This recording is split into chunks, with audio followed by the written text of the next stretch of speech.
आपने माजी के तलख तजर्बात को भुला के दूसरी शादी का फ़ैसला किया। आपको भाभी की किस बात ने मुतासर किया? एक तो कोई ऐसे तलख तजर्बात नहीं थे, अब भी एहतराम है, सब कुछ है। आमना एक बड़ी अलाइव, बड़ी एनर्जेटिक खातून है और थकने वाली नहीं है। मेरा जो काम है वो थका देने वाला है। तो जो काम मैंने शुरू किया था वो आमना जैसी एनर्जी उस काम को चाहिए थी। ये अच्छी बात है कि मुलाकात हो गई और बात आगे बढ़ी और हमने मतलब शादी कर ली, घर बनाया। बड़ा अच्छा फ़ैसला था। इनाम भी हमारे सामने है माशाल्लाह। मीना, मयन और संदर की शक्ल में। नाम बहुत जी, बहुत शुक्रिया, बहुत शुक्रिया। तो आमना के ज़िम्मे बहुत सारे काम हैं, घर भी और हुनर कदा भी। तो ये बड़े बड़े चैलेंजेस हैं जो हर एक के बस का काम नहीं है। और अच्छी कंपेनियन है बड़ी। प्रपोज किसने किया था, आपने किया था या भाभी ने किया था? पता नहीं मिस हो गया जी। आपने जमाल साहब में क्या देखा? आप इनकी जो आर्ट की सलाहियतें हैं उनसे इम्प्रेस थी या इनकी शख्सियत से मुतासर थी? दोनों से। तो लाइन क्वालिटी, ड्राइंग अच्छी खासी थी, वो तो था ही था। अदरवाइज इज लाइक खामोश ज़रूर है लेकिन इज़्ज़त करने वाला इंसान है बेसिकली। जो सबसे बड़ी बात है।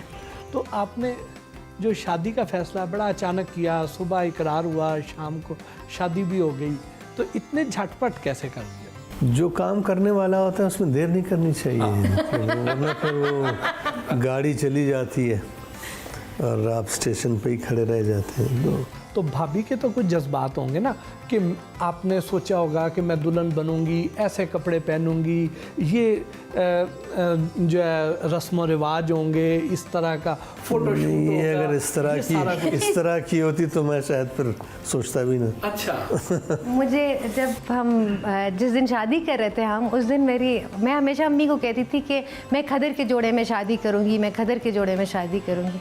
सो the day when actually we decided to get married, तो मैं देख रही थी कि मेरे पास क्या ऐसा है जो मैं जल्दी में पहन सकती हूँ। तो मैंने अपना वो खदर वाला जोड़ा निकाला। तो मेरी अम्मी ने ना गुस्सा करना शुरू कर दिया वहाँ पे कि बंदा है ना, ज़रूरी तो नहीं है कि हर वक्त बंदा बोलता ही रहे ना। तो तुम जो कहती थी कि खदर के जोड़े में शादी करूँगी, आज तुमने खदर का जोड़ा निकाल लिया है ना। वो कबूलियत की घड़ी थी कोई। ये बेमानी चीज़ें हैं। तो असल चीज़ तो वो एक ताल्लुक़ है, वो शेयरिंग है जो आपने तय किया होता है कि आपने ज़िंदगी इस तरह से गुजारनी है, और वो शुक्र है खुदा का अच्छी गुजर रही है। आपने पहला गिफ्ट क्या दिया भाभी को? जी, कोई गिफ्ट नहीं दिया मैंने। पेंटिंग? यस। मुझे याद नहीं है कि मैंने कोई गिफ्ट दिया हो। ना बर्थडेज याद होती है जमाल को, ना गिफ्ट्स दिए हुए याद होते हैं, ना देने वाले प्लानिंग होती है। वो आमना ने खुद ले लिए होंगे। मैं जब हम शहर किसी भी और मुल्क में होते हैं या यहीं पाकिस्तान में और बाज़ार जाना होता है तो इसकी कोशिश ये होती है कि ये मुझे ना ले जाए साथ। अच्छा। इसलिए कि मैं एक ही दुकान में घुस के सारा सिलसिला वहीं कर लेता हूँ, फिर अगली दुकान में मैं नहीं जाता हूँ। तो इसलिए तोहफे वगैरह से मैं दूर हूँ, ज़रा तोहफ़ों से। तो भाभी इस पे गुस्सा नहीं करती? नहीं, वो इनके लिए तोहफे मानी नहीं रखते हैं कोई। हम हर वक्त हम ओकेजन पे तोहफे नहीं लेती हूँ, मैं हर वक्त तोहफे लेती रहती हूँ। ज़ाहिर है आप में और जमाल साहब में एज का डिफरेंस है। तो जमाल साहब बड़े सोबर, मैच्योर और बड़ी पुख्ता शख्सियत के मालिक हैं। तो और आप बिल्कुल immature. Opposite to the personality. तो आप बड़ी लाइवली हैं, हंसती खेलती रहती हैं, तो कोई इस तरह लगता नहीं है कि आप जैसे कहीं अकेली हंस रही हैं, जमाल साहब आपके उस तरह साथ नहीं दे रहे हैं?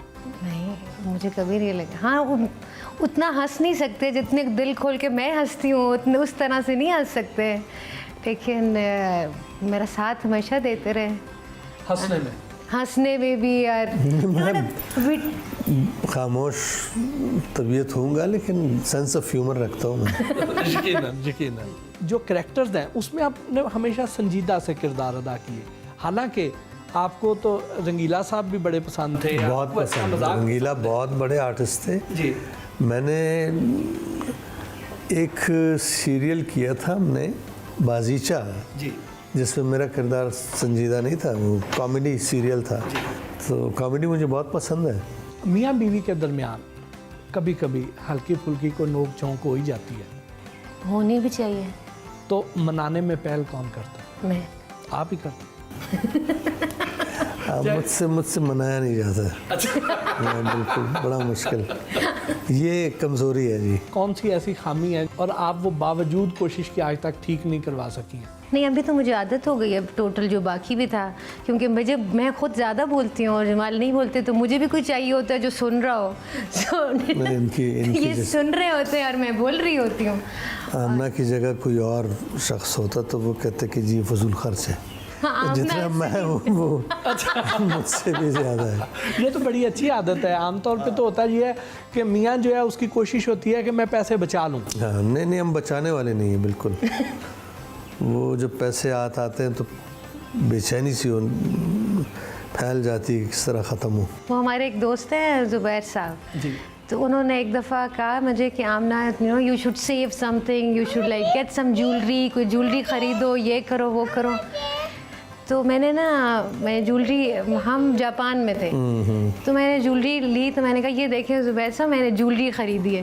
कहते हैं ये ज्वेलरी थोड़ी लेने को कहा था, सोने का कहा था कि गोल्ड या कोई ऐसी ज्वेलरी खरीदो जिसमें बचत हो तुम्हारी। मैंने कहा अच्छा अगली बार लूँगी, अभी तो मैंने ले ली।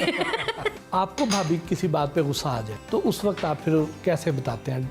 को डांट देते हैं, खामोश हो जाते हैं, या मैं एक आध बार बता के खामोश हो जाता हूँ बस। नहीं, शदीद खामोश हो जाती हूँ। हाँ, शदीद खामोश। आप दोनों वर्किंग पेरेंट्स हैं, ज़ाहिर है आपका टाइम ज़्यादा गुजरता है बाहर, तो बच्चों को क्वालिटी टाइम फिर कैसे देते हैं? ये बच्चों से पूछें कि क्वालिटी टाइम उनको मिलता है कि नहीं। कभी कभी कुछ ज़्यादा बिजी होते हैं तो इतना टाइम नहीं मिलता, वरना जब भी हम ऑफिस से वापस आते हैं तो हम गेम्स खेल रहे होते हैं या बातें कर रहे होते हैं। बाबा से क्या क्या सीखती हैं? बाबा से म्यूज़िक, बाबा से आर्ट, बाबा से कभी कभी अगर कोई स्कूल का काम हो तब भी सीखते हैं। आप क्या सीखते हैं? ये बाबा से जेलस है, ये कहता है कि बाबा से बेहतर आर्टिस्ट है ये। आपको क्या लगता है कि बाबा नहीं आपको सिखाते या आप खुद ही नहीं सीखते? नहीं, बाबा मुझे सिखाते नहीं है। जब मैं उनके पास बैठता हूँ फिर वो टीवी देख रहे होते हैं या फ़ोन पर किसी को फ़ोन कर रहे हैं। खाली एक चीज़ आर्ट में उन्होंने मुझे सिखाई है, वो एंगल है। बस। क्या है? एंगल। अच्छा। एंगल। सो एंगल की आपको समझ आ गई प्रॉपर? स्पेलिंग्स कौन बताता है? मामा। अच्छा यार, तो ये मामा का बेटा है। इसको हमेशा कहते हैं कि ये ना माँ का बेटा है, माँ का बेटा है। तो ये बार बार मेरे पास आ जाते, कहते हैं बाबा मुझे क्यों कहते हैं मामा? मैंने कहा बाबा से पूछना, बाबा आप किसके बेटे थे, बाबा के या मामा के? तो जब बाबा आपको जवाब देंगे ना फिर आपको पता चल जाएगा।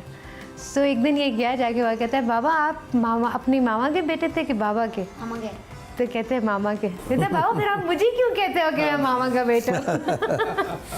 आपको क्या लगता है कि बाबा को फ़ोन ज़्यादा अच्छा लगता है या आप? टीवी ज़्यादा अच्छा लगता है? बाबा न्यूज़ देख रहे होंगे और अगर हम चैनल चेंज कर देना तो बाबा उठ जाएंगे, बाबा बोलेंगे चैनल क्यों चेंज किया। अगर वो सो रहे होंगे तब भी अगर हमने ऑफ कर तो बोलेंगे मैं तो सुन रहा था। अगर हम उनसे पूछें कि वो उसमें क्या था, वो बोल देंगे कि जो भी सारा वो बोल रहा था। जब भी हम कहते हैं बाबा हम गेम खेल लेते हैं आपके साथ, वो कहते हैं जी हाँ। और फिर जब हम गेम बैठने खेलते हैं ऊपर से लगे हुए होते हैं।